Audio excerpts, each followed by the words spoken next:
lien avec Pierre-Joseph Proudhon, né en 1809 et mort en 1865, contemporain donc simultanément des révolutions industrielles et de la naissance du socialisme, nous abordons le premier socialiste en histoire de la pensée économique. C'est un auteur très prolifique et ce n'est pas le juger de façon inéquitable ni partiale de dire qu'il est capable d'originalité comme d'idées farfelues. En tout cas, il a du tempérament. Ses controverses, dont celle avec Bastia, restent célèbres. Et la difficulté pour le juger provient du point de vue que l'on choisirait de privilégier. Imaginons qu'on veuille vraiment en faire un socialiste. Alors on se souviendra de son aphorisme « La propriété, c'est le vol ». Au passage, on ne peut pas dire que Proudhon fasse preuve d'humilité, puisqu'il écrit, on le cite, « Il ne se dit pas en un siècle une formule aussi éblouissante, je la tiens pour un trésor plus grand que toute la fortune des Rothschild. » Si l'on isole le premier Proudhon, qui dénonce volontiers l'héritage, si l'on sait ses diatribes contre les possédants, sa forte antipathie pour les bourgeois, et quoi qu'on en dise par rapport à Marx et leur querelle, un attrait non négligeable pour la Révolution, il y a de quoi ranger Proudhon parmi les socialistes. Complétons le tableau. Ce n'est pas lui qui rompt avec Marx, mais l'inverse.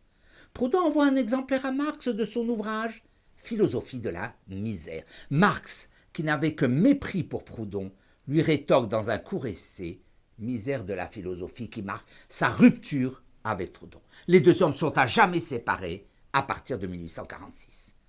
Mais d'un autre côté, si on sait, il est dommage qu'on le sache peu, que Proudhon a écrit aussi « L'impôt, c'est le vol », si on prend en compte qu'il accepte l'idée que l'on puisse rompre avec l'État si on est une commune, et donc il est le père à bien des égards du droit de sécession, si l'on sait que sur la propriété, il va à la fin de sa vie complètement renverser sa position, si on intègre son hostilité envers les hommes de l'État, qu'il estime bien plus malveillant que capable de bienveillance, il devient un drôle de socialiste.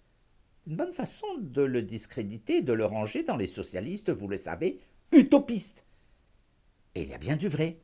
Mais il ne faudrait pas oublier qu'un remarquable homme de com, c'est Marx lui-même qui a accolé aux socialistes français le qualificatif d'utopiste, demandant qu'on lui réserve celui de socialiste scientifique.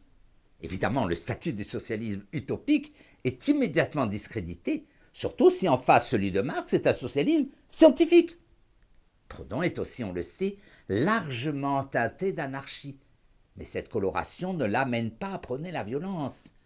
Est-on vraiment un socialiste quand on écrit « Communistes de toutes sortes vous mettent une puanteur ». Un trait ultime, mais révélateur.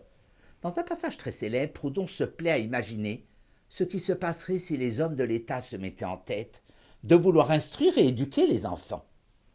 Quelques années avant Jules Ferry lui-même, il imagine l'école obligatoire régentée par l'État. Les phrases qu'il écrit sont parmi les plus décisives, mais aussi les plus troublantes sur ce qui pourrait advenir, selon lui, si les maîtres des enfants étaient des maîtres payés par l'État.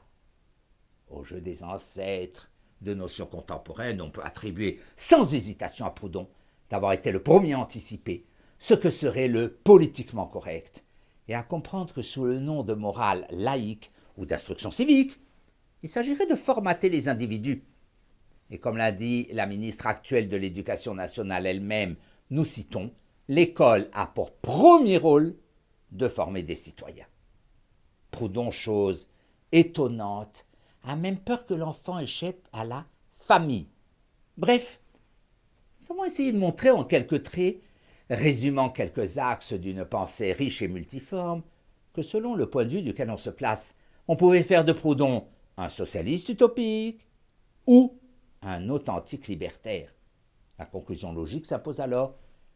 Puisque Proudhon peut légitimement, selon les aspects mis en avant, être taxé soit de libertaire, soit de socialiste, on choisira prudemment la seule solution acceptable, consistant à dire qu'il est un auteur simultanément riche, foisonnant, parfois illisible, mais surtout inclassable.